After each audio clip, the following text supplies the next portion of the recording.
मैं सभी प्राणियों को समान रूप से देखता हूँ। ना कोई मुझे कम प्रिय है ना अधिक, लेकिन जो मेरी प्रेम पूर्वक आराधना करते हैं वह मेरे भीतर रहते हैं और मैं उनके जीवन में आता हूँ। ईश्वर के लिए सभी प्राणी समान है।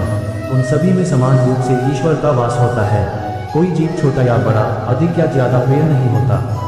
जो अपने ईश्वर की विशेष आराधना करते हैं, पुकारते हैं, उनके साथ वह सदैव उपस्थित रहते हैं।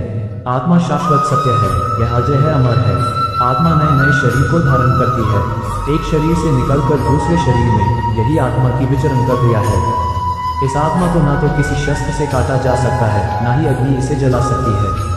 कोई जल इसे बुझा नहीं सकता और यह किसी वायु से सूख नहीं सकती। वह जो सभी इच्छाएं त्याग देता है, मैं और मेरा की लालसा तथा भावना से मुक्त हो जाता है, उसे शांति प्राप्त होती है। जिस व्यक्ति में अहंकार, मैं और मेरा का भाव समाप्त हो जाता है, कुछ पाने की लालसा नहीं होती, वह परम शांति को प्राप्त करता है। उसे भगवान ईश्वर की शरण प्राप्त होती है। अंत समय में वह उस परम पद को प्राप्त होता है जो देवताओं के लिए भी दुर्लभ है। मैं धरती की मधुर सुगंध हूँ, मैं अग्नि की उष्मा हूँ। सभी जीवित प्राणियों का, जीवन और सन्यासियों का आत्म संयम ही मैं ही हूँ। संपूर्ण जगत ब्रह्मांड चराचर सब में ईश्वर का वास है। ये ईश्वर की माया ही है जो पूरे ब्रह्मांड में व्याप्त है। वही ईश्वर धरती पर मधुर संगीत है, वही ईश्वर अग्नि की उष्मा है। उसी ईश्वर का वास प्रत्येक प्राणियों में है जो सन्यासियों के चित्त को शांत कर साधना में लीन करता है। वह आत्म संयम भी ईश्वर ही है। फल की अभिलाषा छोड़कर कर्म करने वाला पुरुष ही अपने जीवन को सफल बनाता है। जो व्यक्ति कर्म में विश्वास रखता है, अपने कर्म से पीछे नहीं हटता, फल की चिंता नहीं करता, वह पुरुष अपने जीवन को सफल बनाता है। फल की चिंता करने वाला व्यक्ति कभी अपने जीवन को सफल नहीं बना सकता। इस भौतिक जगत में जो व्यक्ति न तो सुख की प्राप्ति से हर्षित होता है और न अशुभ के प्राप्त होने पर उससे घृणा करता है, वह पूर्ण ज्ञान में स्थिर रहता है। ये संसार नश्वर है। इस जगत में दुख सुख हर्ष विषाद आदि लगा रहता है।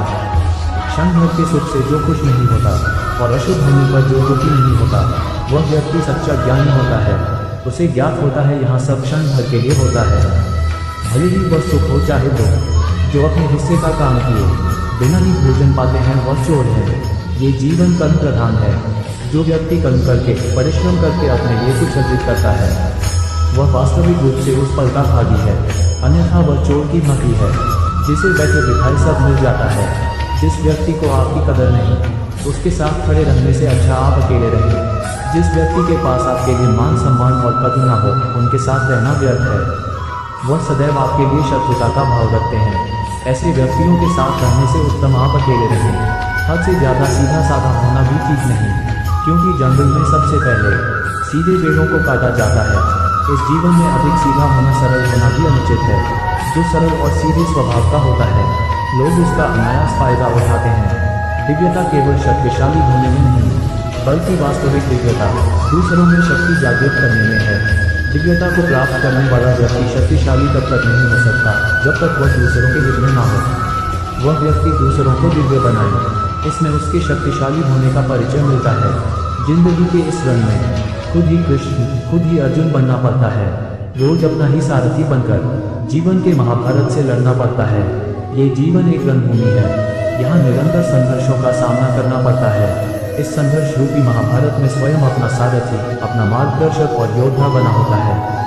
अच्छी किस्मत के लोग थोड़ा भी बुरा होने पर भगवान को कोसते हैं और बुरी किस्मत के लोग थोड़ा भी अच्छा होने पर भगवान का स्मरण और धन्यवाद करते हैं। जिनकी किस्मत अच्छी होती है, जिनके पास किसी साधन की कोई कमी नहीं होती, वह थोड़ा सा भी कष्ट नहीं झेलते।